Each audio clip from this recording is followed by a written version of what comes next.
What's the deal? What's the deal, YouTube? It's your dog. How's it going? How's it growing, eh? It's OG Scotty. So, being on, being on, being on the Big Lance on the yard. Being on the Big Lance show is kind of cool, I thought, and it got me kind of thinking. Like I said, I don't really talk about fighting or too much on my channel, but I thought I'd share. One of them that stuck out. It was kind of funny, actually. So this is before Lorraine.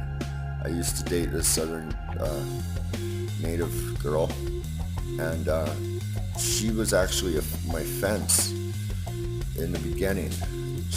Her and her boyfriend at the time used to go to the bar and buy things from boosters all the time, and then they would go sell them at like flea markets and so forth. And a lot of people did that. That's why boosting was such a lucrative thing back then. They literally had bars where at the back of the bar there was like 10, 15 people in the American and in the Ivanhoe, and they were all customers, and you could go there and buy all day long, borrow money from them.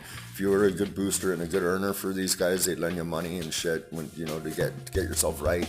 Then you could go to the store, not all dope sick and get away. I even had a couple of them drive me, to drive me to certain places, and they had their list. This one guy always wanted fucking canned shrimp, or whatever, he liked it, and it was like $6 a can, so he gave it, I'd go there and grab a whole bunch, he'd drive me around, go get liquor, everything. Anyway, so I was dating this chick, and so we were kind of fighting, and I wasn't used to the downtown east side type girls where, like, they'd sit in a bar and get drink spot for them, they kind of like, this was sort of the first experience I'd ever dated a girl that worked or anything, right?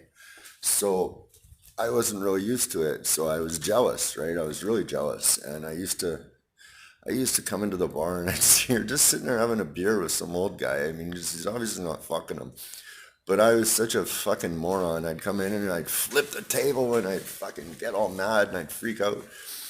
And yeah, so that was just stupid. So this one day we were fighting, and these two big natives, and I was real, like, now I'm like 250, something like that, 6'1", I guess, 6'1", 6'2", about is my tall, and I'm like, right now like I said, my wife's a good cook, and I like to drink my beers. So I got some weight on me, but back then I was I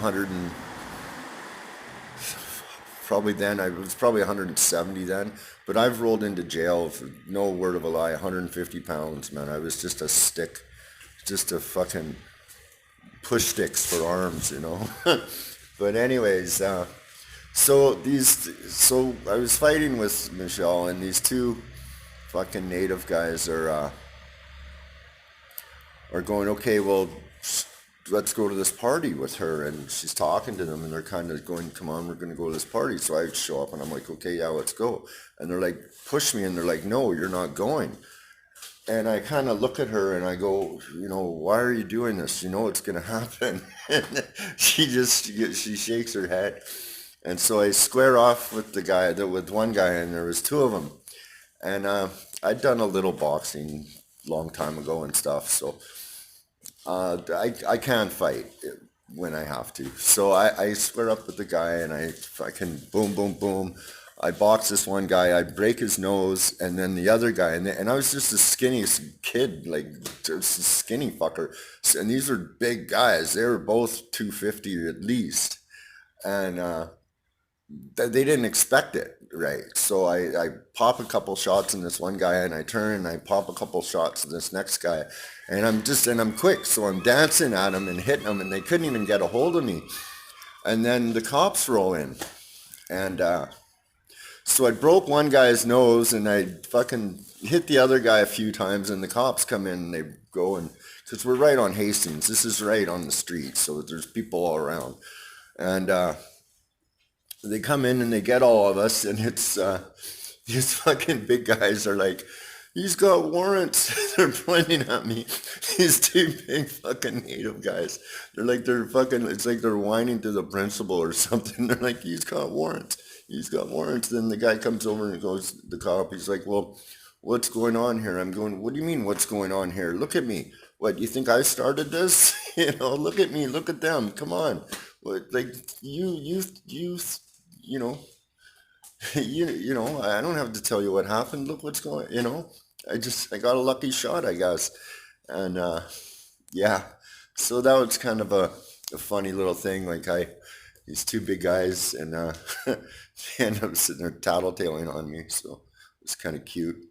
But anyways, that's about it. Like, yeah, I had a temper back then. It wasn't good, and it's not who I am now. So I don't like to talk about it. I don't like to. It's just, yeah, tempers aren't a good thing. I've had one since I was a kid, and even still now, sometimes, not so much now, but I can remember sometimes like getting so angry or so frustrated at something, and you literally feel like the blood boil, like it was this horrible feeling. And yeah, just through a bit of counseling and just kind of working shit out, you kind of you realize that not everything's always going to go your way. So anger's not such a good thing. It can be a motivator, but jealousy is definitely not a good thing. That's a really bad monster, and it can rear its ugly head. And yeah, it's not a good thing at all. And so hope you enjoyed that funny little story. But cheers.